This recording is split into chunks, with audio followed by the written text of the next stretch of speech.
திருச்செந்தூர் கோவிலில் அமைச்சரிடமே லஞ்சம் பெற்ற விவகாரத்தில் காவலாளிகள் இருவர் சஸ்பெண்ட் செய்யப்பட்டுள்ளனர். திருச்செந்தூர் கோவிலில் சிறப்பு தரிசனத்துக்காக பக்தர்களிடம் ஆயிரக்கணக்கில் கட்டணம் வசூலிப்பதாக புகார்கள் எழுந்து வந்த நிலையில் அமைச்சர் ரமேஷ் ஆய்வு பணிக்காக சென்றுள்ளார். அப்போது அமைச்சர் என்று தெரியாமல் தலைக்கு 1000 ரூபாய் என அமைச்சருடன் சேர்த்து மொத்தம் 4 பேருக்கு 4000 ரூபாய் லஞ்சம் கேட்டுள்ளனர்.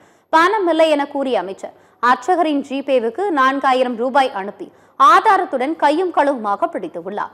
இந்நிலையில் அமைச்சரிடமே லஞ்சம் பெற்ற விவகாரத்தில் காவலாளிகள் இருவர் சஸ்பெண்ட் செய்யப்பட்டுள்ளனர்.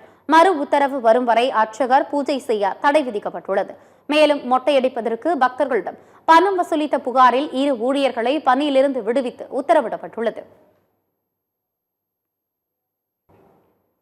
தவறு செய்தவர்கள் யாராக இருந்தாலும் பாகுபாடு காட்டாமல் நடவடிக்கை எடுக்கப்படும் என அமைச்சர் ரமேஷ் உறுதியளித்துள்ளார். திருச்செந்தூர் கோவிலில் விரைவு தரிசனத்திற்காக முறைகேடாக பணம் வசூலிக்கப்படுவதாக குற்றச்சாட்டுகள் வெளியாகின.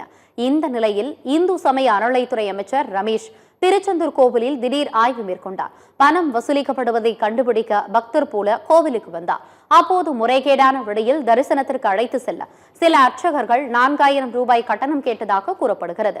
இதையடுத்து அமைச்சர் நேரடியாக ஜிபே மூலம் 4000 பணத்தை செலுத்தியுள்ளார். பின்னர் அவர் அமைச்சர் என்பது தெரியவந்த நிலையில் பணம் பெற்ற அர்ச்சகர்கள் கையும் களவுமாக சிக்கினர். இதனைத் தொடர்ந்து செய்தியாளர்களிடம் பேசிய அமைச்சர் ரமேஷ், பணம் வசூலித்தோரிடம் மன்னிப்பு கடிதம் அல்ல, விலக்கு கடிதம் கேட்டுள்ளோம். நடவடிக்கை எடுப்பதில் எந்த பாகுபாடும் காட்டப்படாது என தெரிவித்தார்.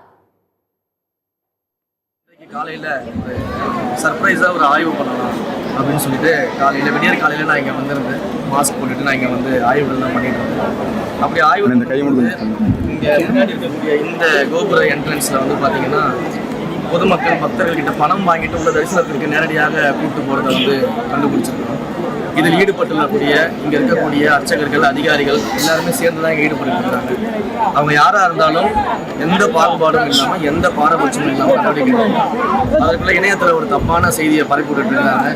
மன்னிப்பு கடிதம் வாங்கிட்டு மன்னிச்சு விட்டோம்னு சொல்லிட்டு அவங்க கிட்ட விளக்க கடிதம் கேட்டு விளக்கம் வாங்கிருக்கோம். எப்படி வந்து நீங்கள் அனுமதிச்சிங்க, எதுக்காக பணம் வாங்கிட்டு உள்ள அனுப்பிச்சிங்கன்னு சொல்லிட்டு விளக்க கடிதம் தான் அவங்க கிட்ட வாங்கியிருக்கோம். அது மன்னிப்பு கடிதம் கிடையாது.